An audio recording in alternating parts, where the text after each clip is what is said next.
আকিবালা ফানা আলাকা যিকরাক, আমি আল্লাহ আপনার আলোচনাকে সমুন্নত করে দিয়েছি। যেখানে আমার আলোচনা হবে সেখানে হে নবী তোমারও আলোচনা হবে। কালেমা যদি কেউ আমার নামে পড়তে চায়, আমার নামের পরে তোমার নামেও কালেমা পড়া লাগবে। একটা বাচ্চা যদি দুনিয়াতে আসে, তার ডান কানে আর বাম কানে সব কথার আগে প্রথমেই আমার নামের সঙ্গে তোমার নাম শুনিয়ে দেওয়া হবে। কেউ যদি নামাজও আদায় করতে চায়, নামাজে বসেও সে যখন আমার প্রশংসা করবে, এর সঙ্গে সঙ্গেই তোমার নামেও দুরূদ পাঠ করতে হবে হে নবী। এমনকি যদি কেউ মারাও যায়, তাকে সামনে রেখে যদি জানাজা আদায় করা হয়, সেই সময়ও আমার নামে প্রশংসা করার পর তোমার নামটাও স্মরণ করা হবে। আমি তোমার নামকে আমার সঙ্গে কিভাবে জুড়ে দিয়েছি দেখো। আল্লাহ তাআলা বড় আজীব কুদরত দেখিয়েছেন। লা ইলাহা ইল্লাল্লাহ মুহাম্মাদুর রাসূলুল্লাহ, এই যে আমাদের কালেমা, কালেমার মধ্যে এক আজীব জিনিস লক্ষ্য করা যায়। লা ইলাহা ইল্লাল্লাহ লিখতেও 12টা অক্ষর লাগে, মুহাম্মাদুর রাসূলুল্লাহ লিখতেও 12টা অক্ষর লাগে। লা ইলাহা ইল্লাল্লাহ লিখতেও কোনো নোক্তা লাগে না, কারণ নোক্তা হলো দুর্বলতার আলামত। যেমন এটা কি বা নাকি তা নাকি থা, এটা নোক্তা দিয়ে বোঝাতে হয়। নিচে একটা নোক্তা দিলে বোঝা যায় বা, উপরে দুইটা দিলে বোঝা যায় তা, তিনটা দিলে বোঝা যায় থা। আমার আল্লাহ লা ইলাহা ইল্লাল্লাহ মুহাম্মাদুর রাসূলুল্লাহ উভয় অংশ কোনো নোক্তার অবশিষ্টতা রাখেন নাই, কারণ আল্লাহকে রাসূলকে পরিচয় দেওয়ার জন্য কোনো মাধ্যম লাগবে না, কোনো সাহায্যকারী লাগবে না, কোনো নোক্তাও লাগবে না। আর আজীব বিষয়, আল্লাহ লিখতেও 4টা অক্ষর লাগে, মুহাম্মদ লিখতেও 4টা অক্ষর লাগে, রাসূলের আরেক নাম আহমদ লিখতেও 4টা অক্ষর লাগে।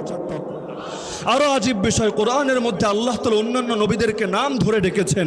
আমরা বিভিন্ন আয়াতে দেখতে পাই আল্লাহ তাআলা আদম আলাইহিস সালামকে বলছেন ইয়া আদম উসকুন আনতা ওয়া যাওজুকাল জান্নাহ, নাম ধরে ডাকছেন হে আদম।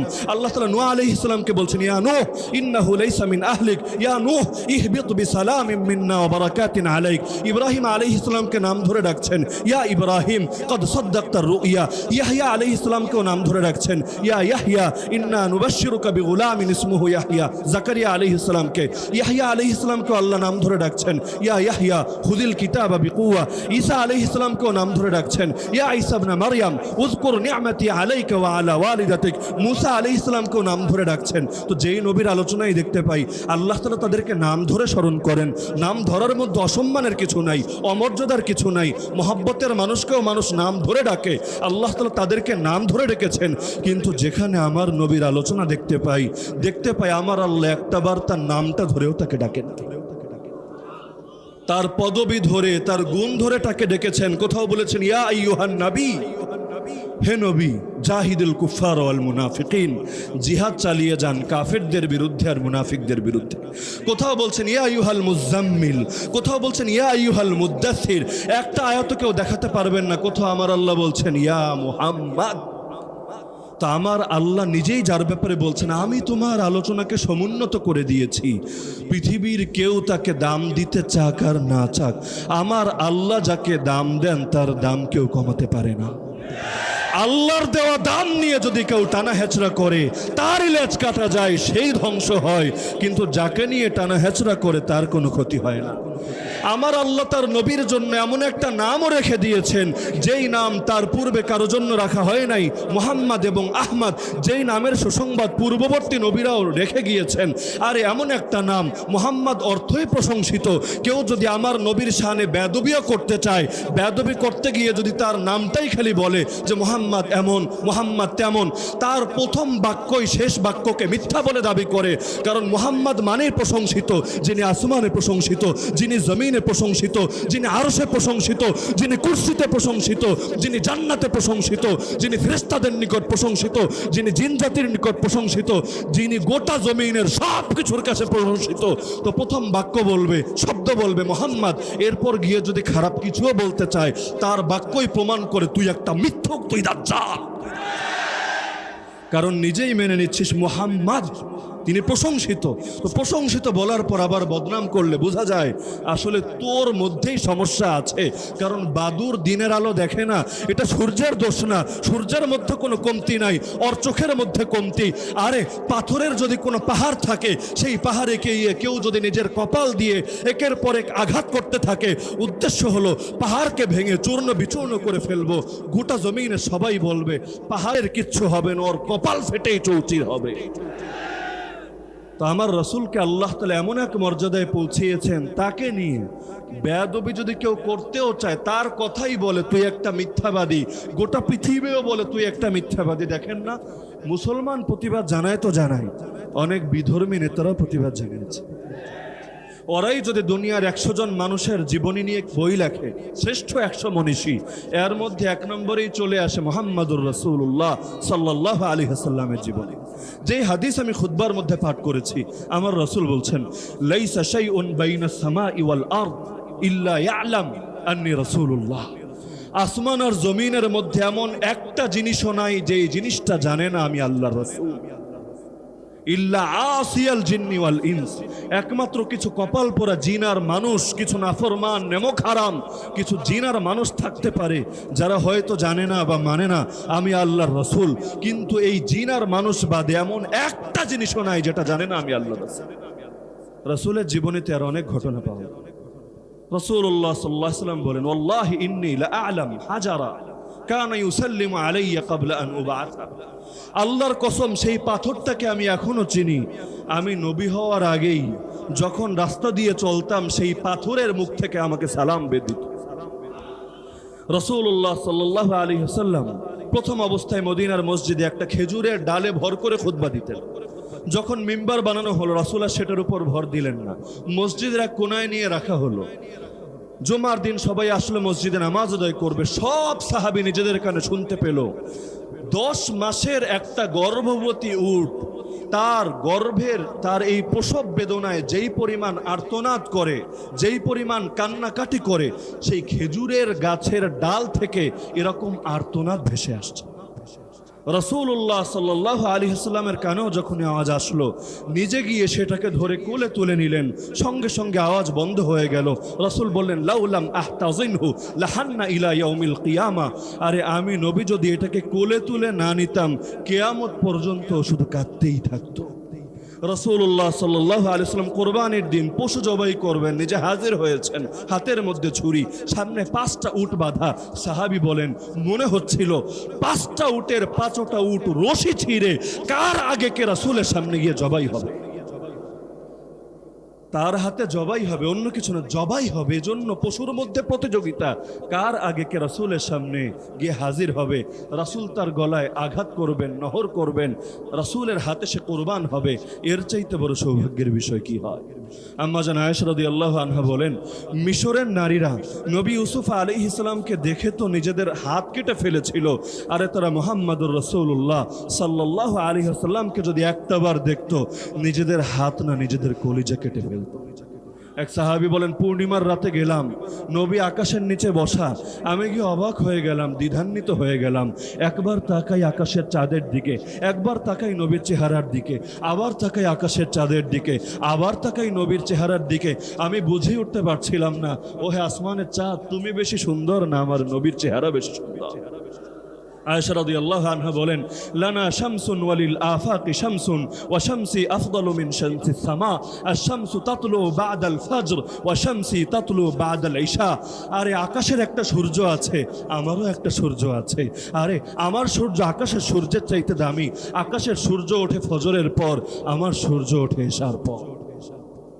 তো রাসূলুল্লাহ সাল্লাল্লাহু আলাইহি ওয়াসাল্লামের সঙ্গে যারাই টক্কর দিয়েছে, তাদের পরিণতি কি হয়েছে যারা ইতিহাসের ব্যাপারে ন্যূনতম ধারণা রাখে সবারই জানা আছে। সেই আবু জাহাল কত উত্তক্ত করেছিল রাসূলুল্লাহ সাল্লাল্লাহু আলাইহি ওয়াসাল্লামকে, চ্যালেঞ্জ ছুড়ে দিয়েছিল, ইয়া মুহাম্মদ মা তাস্তাতিউ আনতা ওয়া রাব্বুকা ফিয়া শাইআ। হে মুহাম্মদ শোন, তুই আর তোর রব দুইজনে মিলে আমার একটা চুলও ছিটতে পারবি না। দুনিয়ার ক্ষমতাধররা ক্ষমতার মোহে অন্ধ হয়ে গিয়ে ভাবে এখন সবই তো আমাদের, রাষ্ট্র ক্ষমতা আমাদের, প্রশাসনিক ক্ষমতা আমাদের, বাহিনী আমাদের, টাকা পয়সা আমাদের। আর মুসলমানরা তো অসহায়, মুসলমানদের না খেলাফত আছে, না রাষ্ট্র ক্ষমতা আছে, না বাহিনী আছে, না কিচ্ছু আছে। অধিকাংশ মুসলমান এখন ঈমানও বিক্রি করে মুনাফিকে পরিণত হয়েছে। অধিকাংশ মুসলমান সিংহের জাতি থেকে শিয়ালের জাতিতে পরিণত হয়েছে। ওরা ভেবেছে আরে গালিগালাজ করিই না, সমস্যা কোথায়, আমাদেরকে কেউ কিচ্ছু করতে পারবে না। ঠিক আবু জাহেলের মতো বাক্য, হে মুহাম্মদ তুই আর তোর রব মিলে আমার কিচ্ছুই করতে পারবি না। এমনকি বদর যুদ্ধের দিন সে গর্বের সঙ্গে তার সব বাহিনীর সদস্যদেরকে বলেছিল, আরে শোনো তোমরা, লা ইউবাদুল্লাহু বা'দা হাযাল ইয়াউমি আবাদা, আজকের দিনের পর এই জমিন আর আল্লাহর ইবাদত হবে না। আসমান দেখেছে আর জমিন দেখেছে, ইবাদত কি আল্লাহর হয়েছে না আবু জাহাল তাগুতের হয়েছে? সেই বদরের পর কি আল্লাহ টিকে আছে না আবু জাহাল টিকে আছে? গোটা দুনিয়া দেখেছে। তো চ্যালেঞ্জ অতীতে অনেক ছুড়েছে, এখনো অনেক ছুটছে, ভাবছে জবাব দেওয়ার তো কেউ নাই, কিন্তু তারা জানে না নবীর ব্যাপারটা সম্পূর্ণ আলাদা, যাকে আল্লাহ নিজেই বলেছেন। এই মাগরিবের পর হাফিজ সাহেব এখানে আয়াতটা তেলাওয়াত করলেন, ইন্না কাফাইনাকাল মুস্তাহজিইন, হে নবী, যারা তোমার সঙ্গে ঠাট্টা করে, তোমাকে নিয়ে বিদ্রুপ করে, তোমার দিকে আঙ্গুল তোলে, হে নবী, তাদের জন্য আমি আল্লাহ নিজেই যথেষ্ট। যে আঙ্গুল তোমার দিকে উঠানো হবে, আমি আল্লাহ সে আঙ্গুলকে ভেঙে দেব। যে চোখ তোমার দিকে দৃষ্টিকে রাঙাবে, আমি আল্লাহ সেই চোখকে উপড়ে ফেলবো। যে জিহ্বা তোমার শানে গুস্তাখি করবে, আমি আল্লাহ সেই জিহ্বাকে ছেড়ে ফেলবো। যেই মাথা তোমার বিরুদ্ধে ঔদ্ধত্য প্রদর্শন করবে, আমি আল্লাহ চিরকালের জন্য সেই মাথাকে অবনত করে দেব। আরে দুনিয়ার সাধারণ এই জাতীয় লোকদের কথা রাখেন। রাসূলুল্লাহ সাল্লাল্লাহু আলাইহি ওয়াসাল্লামের সময় দুনিয়ার সুপার পাওয়ার পরাশক্তি ছিল দুইটা, একটা হলো রোম আর একটা হলো পারস্য। রোমকে আপনারা এখন ইউরোপ হিসেবে চিনতে পারেন, পারস্যকে ইরান হিসেবে চিনতে পারেন। রোমের অধীনে ছিল খ্রিস্টানরা, আহলে কিতাবরা, পারস্যের অধীনে ছিল অগ্নি পূজকরা, মুশরিকরা।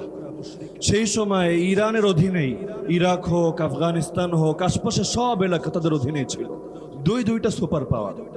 আবু জাহাল এগুলো তো ছোট টাইপের নেতা, গোত্রীয় নেতা, কিন্তু রাসূলের সঙ্গে শুধু আবু জাহালের মতো ছোট নেতারাই টক্করে লাগে নাই, সেই সুপার পাওয়াররাই টক্কর লেগেছে।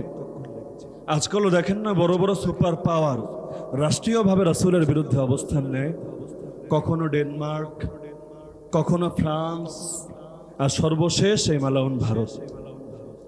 কিন্তু ওরা জানে না, যেদিন ওরা রাসূলের শানে বেয়াদবি করার দুঃসাহস দেখিয়েছে, সেদিনই ওদের কপালে ধ্বংসের ফয়সালা লেখা হয়ে গিয়েছে। কারণ জমিনের মধ্যে বড় তো একজনই, আকবর কয়জন? আকবর কয়জন? তিনি কে? যিনি দিতে পারেন তিনি নিতেও পারেন। তো যেদিন এই দুনিয়ার ছোট ছোট জালেমরা আল্লাহর ব্যাপারে অন্ধ হয়ে গিয়ে নবীর শানে রাষ্ট্রীয়ভাবে গুস্তাখি প্রদর্শন করেছে, সেদিনই কপালে ধ্বংসের ফয়সালা লেখা হয়ে গিয়েছে। কি করেছিল সেই জামানার সুপার পাওয়াররা? সিরাতের কিতাবে পাওয়া যায়, রাসূলুল্লাহ সাল্লাল্লাহু আলাইহি ওয়াসাল্লাম হিজরতের পরে ব্যাপকভাবে বিভিন্ন দেশের রাজা বাদশাকে চিঠি লিখে লিখে কারো নিকট দূত বার্তাবাহক পাঠিয়ে তাদেরকে হকের দিকে দাওয়াত দিলেন। কারণ তিনি নবী, তার প্রতি আদেশ হলো বাল্লিগ মা উনজিলা ইলাইকা মির রাব্বিক, তোমার উপর তোমার রবের পক্ষ থেকে যা কিছু নাজিল করা হয় সব তুমি প্রচার করো, কোনোটা গোপন করবা না। তুমি দেখবা না এটা প্রচার করতে গেলে কি আবু জাহালের স্বার্থে আঘাত লাগে কিনা, তুমি দেখবা না এটা প্রচার করতে গেলে আবু লাহাবের বাহিনীরা তোমাকে তিনটা বছর জেলখানায় কারারুদ্ধ করে ফেলে রাখে কিনা, তুমি দেখবা না কোন বিধান প্রচার করলে তোমার ঘরবাড়ি থেকে উচ্ছেদ করা হয়, মক্কা থেকেই বের হয়ে যেতে বাধ্য করা হয়, তুমি দেখবা না কোন বিধান প্রচার করলে আল্লাহর ঘরে ইবাদত করার অনুমতিই বন্ধ হয়ে যায়। তুমি প্রচার করতে থাকবা, কখনো ওরা বদরে চলে আসবে তোমাকে হত্যা করার জন্য, তুমি প্রচার করতে থাকবা, কখনো তোমার ঘর ঘেরাও করে ফেলবে, খালি সকালটা হোক মোহাম্মদ বের হোক ধরে জবাই করে ফেলবো, তারপর প্রচার করতে থাকবা, কোনো দ্বিধা করবা না, কোনো ভয় করবা না। কারণ আল্লাহু ইয়াসিমুকা মিনান নাস, যিনি তোমাকে প্রচারের আদেশ করছেন তিনি গ্যারান্টি দিচ্ছেন তিনি তোমাকে মানুষের হাত থেকে হেফাজত করেন। মুসলমানের আকীদা এটাই, উপকার করেন যিনি, ক্ষতির ফয়সালাও করেন তিনি। দুনিয়ার কারো টেবিল থেকে আমাদের বিরুদ্ধে লাঞ্ছনার ফয়সালা আসে না, ইজ্জত দেন যিনি, লাঞ্ছিত করেন তিনি। যেদিনে আয়াত নাজিল হয়েছিল রাসূল পাহারাদার উঠিয়ে দিয়েছিলেন, রাসূল বলেছিলেন আমার আর গার্ড লাগবে না, সিকিউরিটি ফোর্স লাগবে না, কারণ আল্লাহ বলেছেন নবী বার্তা প্রচার করতে থাকো, হক বাতিল মিলায় ফেলবা না, হক গোপন করবা না, তোমার নিরাপত্তা দেওয়ার দায়িত্ব আমার, মানুষের হাত থেকে তোমাকে বাঁচানোর দায়িত্ব আমার। কারণ গোটা দুনিয়াও যদি এক হয়ে যায় তোমার কোনো ক্ষতি করবে, আমি আল্লাহ যদি না চাই পৃথিবীর কেউ তোমার একটা চুলও ছিঁড়তে পারবে। তো রাসূল এ কারণে বিভিন্ন বড় বড় রাজা বাদশার নিকট চিঠি লিখতে থাকলেন। চিঠি লিখলেন পারস্যের বাদশা কিসরার উদ্দেশ্যে। চিঠির ভাষ্য সিরাতের কিতাবে বর্ণিত আছে।